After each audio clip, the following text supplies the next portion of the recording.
Notre Dame needs to join a conference. We do an SEC baseball update looking at the College World Series, which SEC teams benefit the most from the expansion, and we're going to rank the top 5 running back rooms in the SEC. This is the Jboy Show. Let's win the water cooler. Welcome to the Jboy Show, hosted by Jake Crain, the fastest growing sports show in the nation.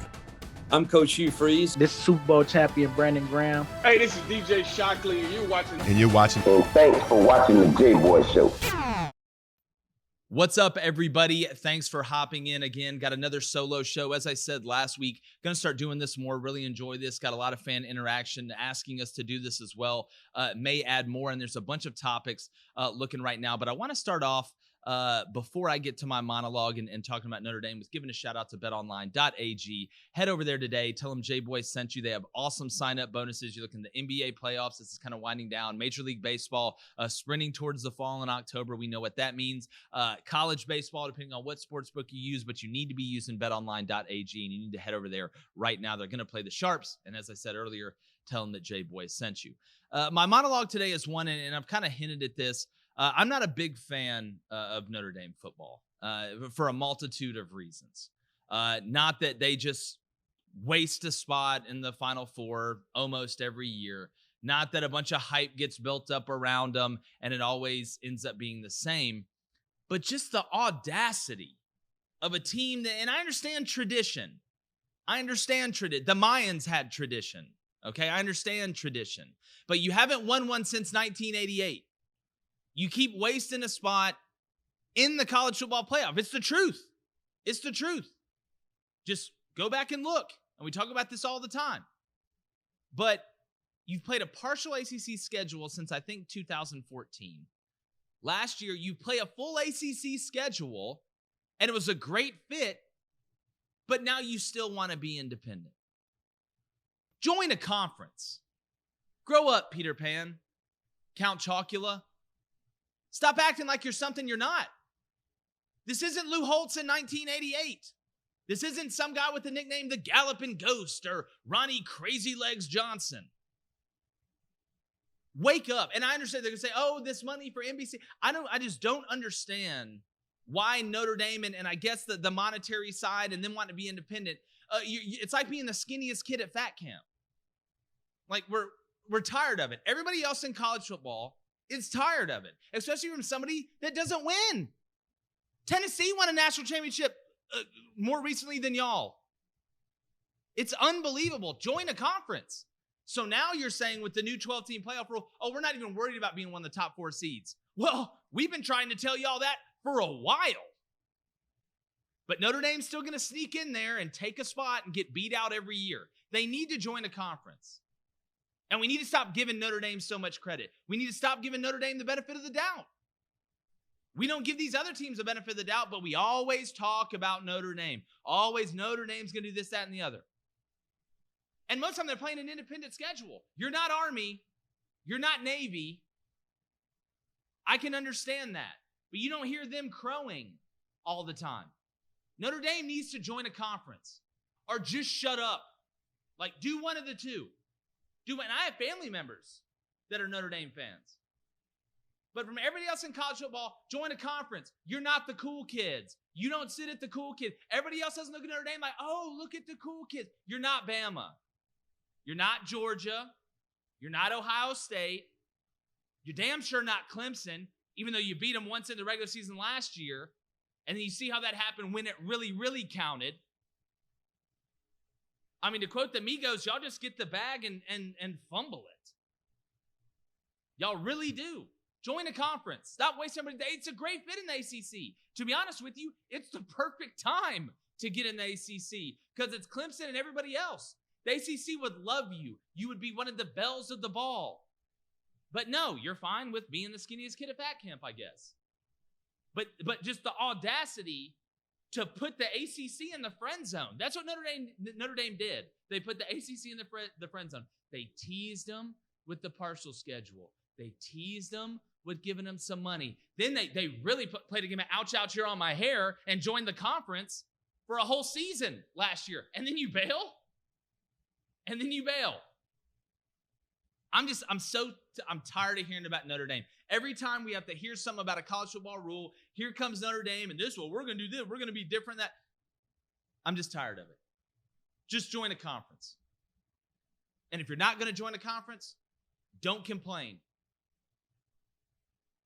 I'm tired of Notre Dame thinking they have a seat at the head of the table. You do not. This isn't Rome. You have to win to be able to talk. And you're not. It's just unbelievable. Notre Dame, you know what? Take this. Blaine, take this. Throw this off the roof. I'm tired of it. I'm tired of it. Anyway, got a great show today. That's my monologue. Notre Dame fans, y'all can be pissed off if you want. I really don't care. I think a lot of people outside of us agree with me. The SEC, it just means more. Let's get into it and win the water cooler. Let's go. Now I want to update you guys looking at the SEC right now, baseball-wise in the postseason. And to be honest with you, we all know the SEC dominates college baseball. We do know that. But if you look at what's happened in regionals, now in super regionals, and I'll tell you guys, we're recording this on Monday. Mississippi State plays Notre Dame tonight. Dallas Baptist plays Virginia as well. But the SEC's really struggled. Arkansas goes down to an NC State team after beating them 21-2 in game one. It looks to me like Arkansas kind of took their foot off the gas a little bit. And especially in the game of baseball, you got to take your hats off to NC State, the way they're able to come back and win too. But that's a big letdown. You know, Arkansas is a team a lot of people picked to win it.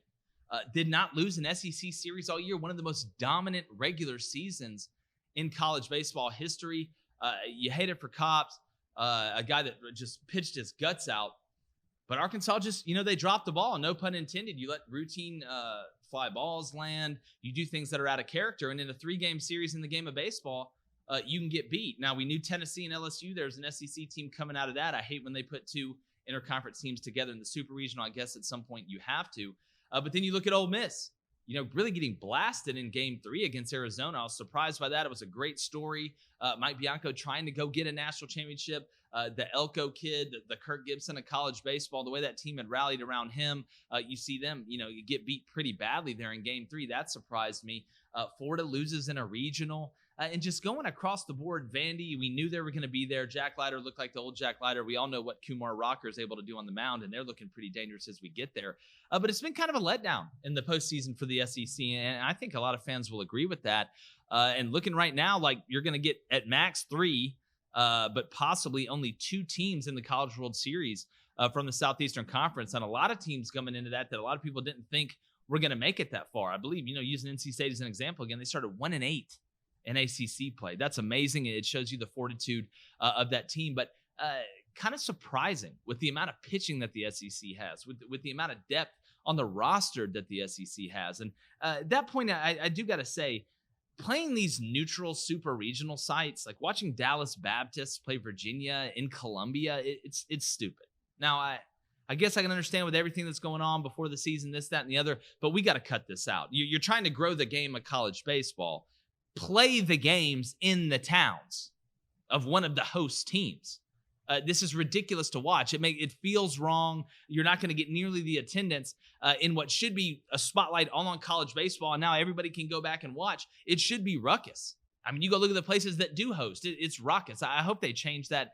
That rule makes no sense to me. And again, I'm a firm believer in fade the NCAA. Whatever they say, I think doing the opposite of it's probably the best.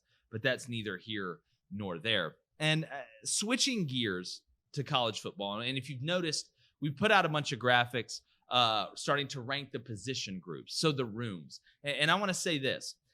We put out the running back rankings today. It is not based on one player. Okay, if it was based on one player, if we were saying which team has the best running back, that's a totally different ranking. This is the room. Who's returning the best room? So while Auburn may have a Tank Bigsby, I'm looking at the whole room. While South Carolina may have a Kevin Harris, we have still not seen Marshawn Lloyd. And if you notice on these graphics, I am not projecting true freshmen or people that I have not seen play yet. It's impossible. Like when we did the head coach rankings, we had the veteran coaches of the SEC ranked and the new hires of the SEC ranked because they haven't coached in an SEC game. So when you look at these, starting off with Texas A&M, you look at Spiller, you look at that whole room and what they return from a production standpoint. They return as much, if not more than anybody, and I am huge on Spiller. You look at guys like Smith. You go down the board, and A&M returns a very successful run game. They lost some offensive linemen, but they returned some offensive linemen, and I think they have the best running back room in the league. You look at the second from a depth standpoint. Georgia, go down the list. Milton, McIntosh, Cook, White, all those guys, they have a very complete room. Now, the trick for Georgia is going to be able to personnel that where they don't have too many tendencies. You can't just send James Cook out there when you're going to flex him out wide to go to empty, or you're going to run a swing, or the defense knows it's going to be a pass. But from a talent, depth, and quality depth standpoint, Georgia, to me, is number 2. You look at number 3, and this may surprise some people. The team that led the SEC in rushing yards per game last year was Ole Miss. Pretty crazy, right? Now, they lose Elijah Moore, who's a wide receiver, but they return Ely, who's huge, not only just running the ball, because, again, this is ranking the running back room as a whole. Can they catch? Can they block? Production returning, all these other things. You look at Ely, you look at Snoop Connor. They know the offense. Their quarterback's returning. I think you're going to get big production from Lane Kiffin's running backs again, even though they're a pass-heavy offense. We know what Jeff Lebby and them like to do. But if you look at that room, a ton of production returns. Number 4, Alabama. All right, look at the guys they return. Now, I know they lost Keelan Robinson, but if you look at Brian Robinson, you go down the list, and they have some guys that are unproven as well. Saw some of them in the spring, which is a little bit different. But you look at that room from a talent standpoint, you got to put Bama at number 4. It's Alabama. Then at number 5, if I had to rank the best running backs, the team with the best running back, Auburn would have been 1 because of Tank Bigsby. I think South Carolina probably would have been 2 because of Kevin Harris. But again, we're ranking the whole room. Auburn has Tank Bigsby. That's huge. They added Jordan Ingram, a guy that I think is going to be able to help. Now, is he elite? Is he flashy? No, but I think he has a chance. Again, understands it, has experience, isn't going to be overwhelmed, can protect the ball. That was huge to add him. Then you have Sean Shivers, a guy that's more of a gadget guy to me. He's a perimeter runner. He struggles to cut, doesn't have great hips, but he does have really good speed. He's able to be dominant at the point of attack, and he has experience. A guy that's caught the ball out of the backfield, even though I think his hands can improve. But I'm interested to see what Brian Harsin and Mike Bobo do with him out of the backfield in the passing game. You're going to see him get jet sweeps as well. Now, one of the biggest pushbacks that I'm going to get, and I already know it's coming, is that South Carolina isn't on here.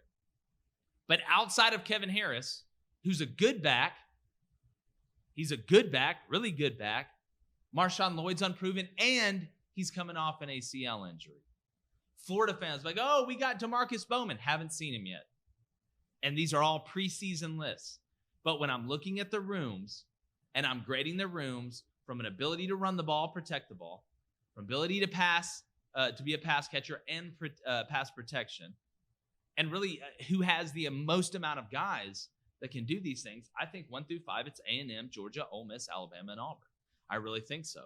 And again, want to hear what you guys think. It's always interesting putting out these graphics and seeing reactions, good, bad, or indifferent. But when breaking down the position groups, we did wide receivers, we did running backs, quarterbacks will be next. That one's going to be really interesting as well, but it's good fodder as we get into the preseason. So I do want to hear what you guys think about that. Go check out some of the other graphics we have. Shout out to our production team. They do a really good job with that. But speaking about production, if you're trying to get a way to have your son, daughter, or a prospect to get them in front of college coaches' eyes, not earn them a scholarship, there's no guarantee in that. The film's going to do that. Their grades are going to do that. Who they are as a person is going to do that. You need to download the Dynasty U app right now from the Google Play Store. Anywhere you get your apps, it's totally free. It's like a LinkedIn for high school recruits. It's easy. You don't have to email the coach a bunch of times. It's concise. GPA, social media, everything you want in one spot. That's the Dynasty U app. You need to go download it right now while it's free.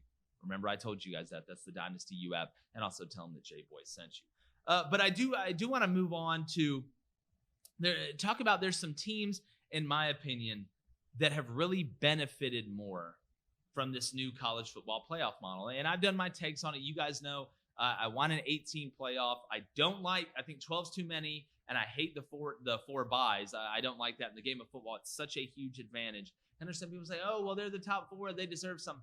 I think everybody should play a first-round game. But I also think it should be 8. But if you look at the SEC and how this affects the SEC, you have your 6 automatic conference champs, whatever. We know one of those is an SEC team. Then you have 6 at-larges in any order. We know the strength of schedule of playing in the Southeastern Conference, how much that helps when it comes down to the nitty-gritty of who gets in and who gets out. Do you realize if we would have used this system, I think over the past 10 years, South Carolina would have got in twice? Think about that. So if I'm a team that's been on the outside looking in, listen, Alabama and Georgia are going to be there. All right, they're going to be there. We know that. If I'm a Florida, if I'm a Texas A&M, if I'm an Auburn, if I'm an LSU, if I'm a Kentucky, or I'm a Missouri, this is huge news. My main argument in expanding the playoff to 8, and I believe in meritocracy, was that over time, it would be easier for these other teams to sign some of these big-time recruits, especially tackles and defensive ends, and where the game is won up front, by being able to go in a living room and saying, hey, listen, we go to the playoff too. So you're going to get that tape in front of those scouts that you need to go from a second rounder to a first rounder. Or hell, maybe to go from undrafted to drafted. You're going to start getting some of those guys, which makes the playing field a little more even. Now, Alabama's still going to recruit great. Georgia's still going to recruit great. Ohio State's still going to recruit great and all this great and the other. But it gives other teams a fighting chance down the line to supplement their roster. And you look at the portal, does that help a little bit? Yeah, I guess you could say that. But these teams that were just on the edge last year, Texas A&M would have got in. Oklahoma would have got in. Florida, hell, may have a chance. You're going to have a team that gets in with 3 losses, maybe. Think about that. You're going to have a team that gets in with 3 losses in the playoff. And if they're hot, you never know. Even though there's really only a handful of teams that can actually win it. But if I have been a fringe tier SEC team, this is huge news. Another thing it does is it really helps eliminate some of the opt-outs. Now, you're not going to eliminate all of them, but if you're a kid on a high-profile team or a team in general that has a chance to make the playoff, and it's week 9, or it's week 10, it's week 11, there is no opting out. You guys are in the chase for the playoff. And imagine not the chaos, but just the storylines and the headlines that we're going to have week 8 through 12. It's going to be wild. It's going to come down to small things. But again, if I'm one of these SEC teams that has been on the outside looking in, or I'm trying to ascend and improve my status, Kentucky, Missouri, Ole Miss, this is huge, because there's a possibility that if you pull a few upsets during the season and you're one of those teams, you're going to have a good chance to get in. And now some people will say, oh, well, if we're doing this, then the conference championship game, some people will sit guys during the conference championship game. Hell no, they won't. They want that bye. They want that bye. That bye is huge. In the game of football, it is huge. Think about it. How many teams are just beat to hell at the end of the year? A lot of them. A lot of them. My biggest argument against Clemson is, they do play Georgia this year. They're as healthy as anybody because their conference isn't very tough. And that's the truth. The ACC has them. It's Clemson and everybody else, really. Miami's trying. I love the hire of Mike Norvell at Florida State. We just had Jeff Collins on from Georgia Tech. But right now, Clemson ends up being pretty healthy going into the end of the season compared to a team that just had to play an SEC schedule. But, this is huge. 12 is a huge number for mid-tier to fringe elite tier SEC teams or teams that are trying to make a move. So I'm really excited to see how that goes. Again, not super pumped about it being 12, but I'm glad it did expand, and we're going to have a ton to talk about. Got some great stuff coming for the rest of this week as well. Frank Fowler, one of the producers over at SEC XM, going to talk more about this playoff system, how it affects the SEC. Going to do some more SEC preview. I'm going to get his thoughts on our position group rankings as well. Coming on later in the week, got some great recruiting info and more great guests as usual. And we're going to dive really deep into the college football playoff from a guy that has been covering it, that was from in the room. Excited to talk to him. It's been another edition of the Jboy Show. Make sure you subscribe. Keep telling your friends. We're one of the fastest growing sports shows in the country. We're going to keep doing it, whether it's YouTube, Apple Podcasts, Spotify. Keep spreading the word. We've got the SEC covered like a warm blanket. And Jboy's going. Gone. The Jboy Show is produced by David Cohn, Technical Director Dave Hammock, Creative Director David Culbertson, Audio Engineer Feyzan Shareef, Production Assistants Blaine Crain and Kyle Orr, Executive Producers Jake Crain, Vince Thompson, Steve Chamberlain, and David Cohn. Please subscribe to our YouTube channel and visit our website, thejboyshow.com, for updates regarding our newest apparel and merch designs. Win the water cooler with the Jboy Show.